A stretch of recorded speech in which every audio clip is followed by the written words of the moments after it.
Bom, pessoal, vamos falar sobre o Felca, vamos falar sobre a censura das redes sociais e o uso da questão da adultização das crianças como ponta de lança para passar uma agenda de censura. Não sei se vocês estão entendendo o que está acontecendo, mas é o seguinte: o Felca lançou o vídeo sobre exploração de criança, adultização, um vídeo sério, um vídeo com denúncias muitíssimo bravas, graves. Aí, beleza.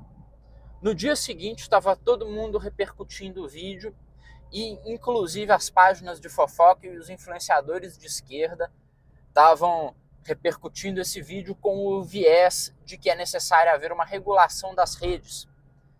A pauta recorrente da esquerda é essa, a regulamentação das redes sociais. Como, por exemplo, obrigar as pessoas a colocarem o CPF na hora de fazer o login numa rede social, para facilitar ainda mais que as pessoas tenham acesso ao CPF umas das outras e possam criar conta no nome dos outros, que possam dar golpes, que possam comprar produtos e sujar o nome das outras pessoas, porque é esse que vai ser o resultado, tá bom? Mas o que acontece? É mais uma tentativa de pegar uma pauta que é importante para todos e transformar na pauta da esquerda, servir ao interesse da esquerda. E não é só no Brasil que isso está acontecendo, é até engraçado porque agora no Reino Unido, na Europa também, mas principalmente eu ouvi gente do Reino Unido comentando sobre isso, é a questão deles estarem propondo regulamentação em redes sociais, identificação de perfil online, todas essas coisas estão sendo propostas agora e o discurso é o mesmo, é proteger as crianças contra os predadores online. Mas é engraçado que todo mundo já sabe muito bem qual vai ser o resultado disso. Se você fizer algum discurso que seja contrário ao consenso acadêmico, que seja contrário ao mainstream, você vai ser censurado. Você corre o risco de ser preso. No Reino Unido a coisa é até um pouco pior, porque lá muita gente é presa por fazer discurso online contrário à imigração. Você tem no Reino Unido um problema de imigração gravíssimo, que é gente chegando ilegalmente em barcos, tá? Sim, a mínima qualificação para se integrar na sociedade, eu não estou falando que só devia poder entrar quem tem um PhD e 3 cursos superiores, eu não estou falando esse tipo de qualificação. Eu estou falando a capacidade de se instalar, de trabalhar, de construir algo e se integrar à cultura do local para onde estão indo. Essa prerrogativa de ir e impor a sua cultura em outro lugar não é uma prerrogativa dos povos islâmicos da África, não é uma prerrogativa dos hindus da Índia, isso é uma prerrogativa dos cristãos, tá bom? Os cristãos, que seguem a igreja, que seguem Jesus Cristo, eles têm essa prerrogativa de ir para outras terras e espalhar o evangelho. Isso é bom. É bom que eles façam, mas não é uma via de mão dupla, tá bom? Não é assim que funciona. Você não pode ter culturas inferiores em questão, principalmente religiosa, que são pagãos que veneram demônios literais, são cultistas de demônios querendo mudar a cultura de países cristãos, mesmo que sejam países que caíram na heresia extremamente braba desde o Henrique VIII, né? Mesmo que sejam países que estão passando por problemas gravíssimos, né, em relação à heresia, mas não é simplesmente aceitável, não é uma prerrogativa desses caras vir mudar a cultura. E acho que se eu fizer esse discurso no Reino Unido, como cidadão britânico, eu vou preso uma semana depois. E agora nós vamos ligar o vídeo do Felca, o Felca, com o discurso mainstream midiático, o discurso mainstream acadêmico, com o consenso, com aquilo que é considerada a verdade, as boas práticas sociais e acadêmicas no mundo. Vocês sabem, né, que eu falar que a gente tem que pegar os pedófilos e colocar todos eles, sei lá, num galpão e, sei lá, jogar gás neles, né, essa ideia aí, né, até remete umas coisas aí, o pessoal fica meio assustado, mas eu acho que é adequado para pedófilo, tá bom? Eu acho adequado. Hã? O que vocês acham? Comenta aí. Aliás, aproveita e dá like no vídeo. É bacana você dar o like, que aí o YouTube vê que o vídeo é importante e compartilha com os outros. É muito bom. Mas, tá, eu dei aqui minha ideia sobre como que a gente pode lidar com essas pessoas que têm uma afeição um tanto estranha em relação à criança, né? Eu dei a minha ideia. E aí, eu te pergunto, o que que vai ser mais aplaudido nos círculos acadêmicos, na mídia, na Rede Globo? O que que a Rede Globo vai gostar mais? Dessa proposta ou a proposta de pedir CPF para fazer login no Instagram? Qual vai ser a proposta aprovada pelo consenso? Né? O consenso midiático, o consenso acadêmico. Tudo isso aí tem uma origem, né? Existe uma origem, uma pirâmide, né? Isso tudo emana de um certo lugar, esse tipo de todo esse consenso, essa bobagem, isso emana de um certo lugar, de uma certa elite, né? Esse é o grande problema nosso. Mas vocês estão entendendo agora. Se você tem toda a turma que trabalha a favor do consenso, quer dizer, as páginas de fofoca, a Rede Globo, o vídeo do Felca apareceu no Fantástico, apareceu não sei mais aonde. Os influenciadores, a galera limpinha, todos eles estão falando desse vídeo, estão repercutindo esse vídeo. Que garantia que nós temos que o vídeo não foi feito com esse objetivo? E aí eu quero chamar a atenção de vocês para o seguinte fato. O Felca, ele é um influenciador grande, tá bom? E assim como todos os influenciadores grandes, ele trabalha junto de uma agência de publicidade, uma agência de marketing. Até influenciadores pequenos têm contratos com agências, mas principalmente os grandes.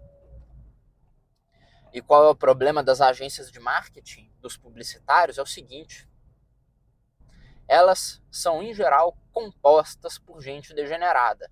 Aí você vai me falar, ah, não, mas existe uma agência aí que, pô, todo mundo é cristão, que eles têm a imagem da Virgem Maria em cada sala deles. Beleza, eu acredito que tenha, mas a exceção é o exemplo do burro, tá bom? Em geral, são ateus, pagãos, degenerados, gente que gosta dessas pautas de criança trans, liberdade sexual, emancipação feminina, tudo que não presta, tudo que não funciona, eles adoram, beleza? Então, né, não deixa de ser óbvio que tem um problema aí, certo?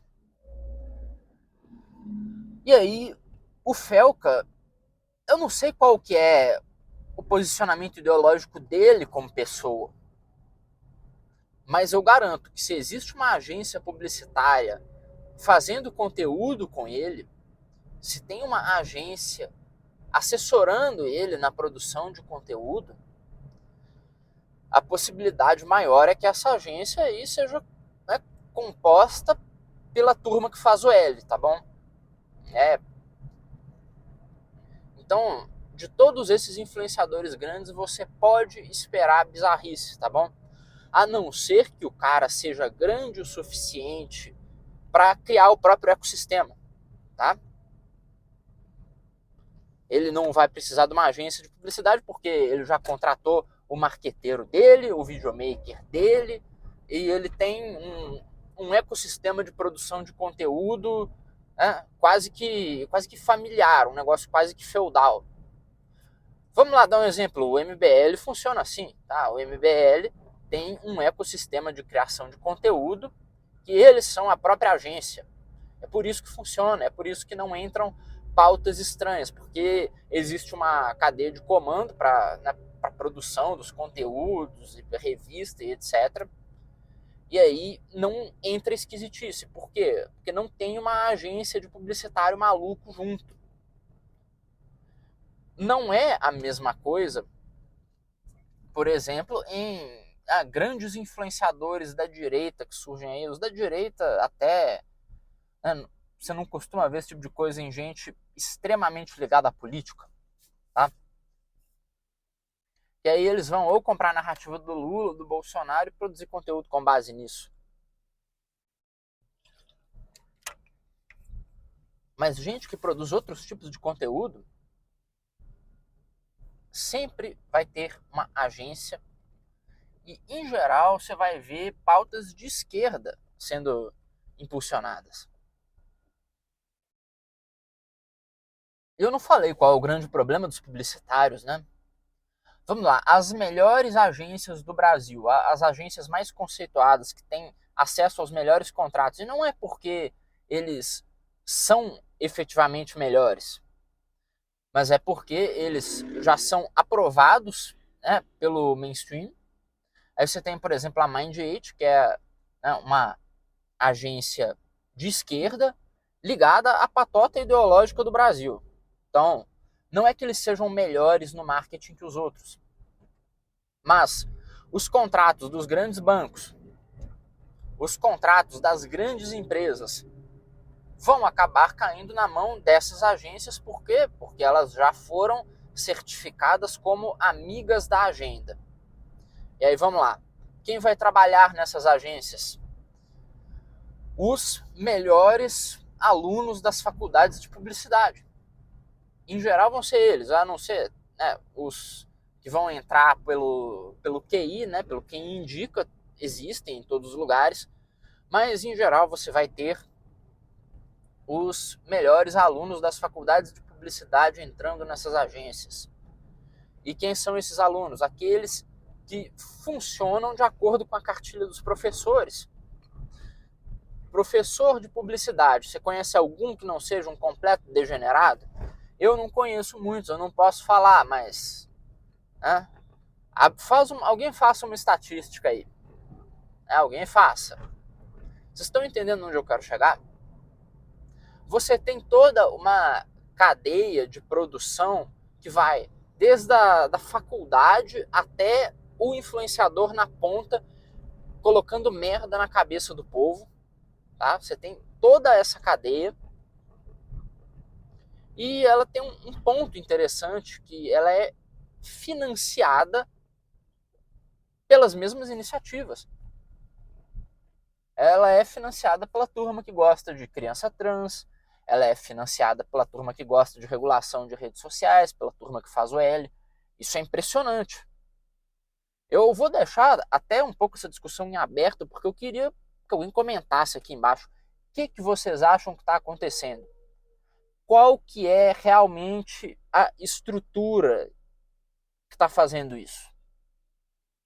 Queria que vocês, né, dessem opiniões. Um abraço para todo mundo e não se esqueçam de se inscrever no canal, beleza?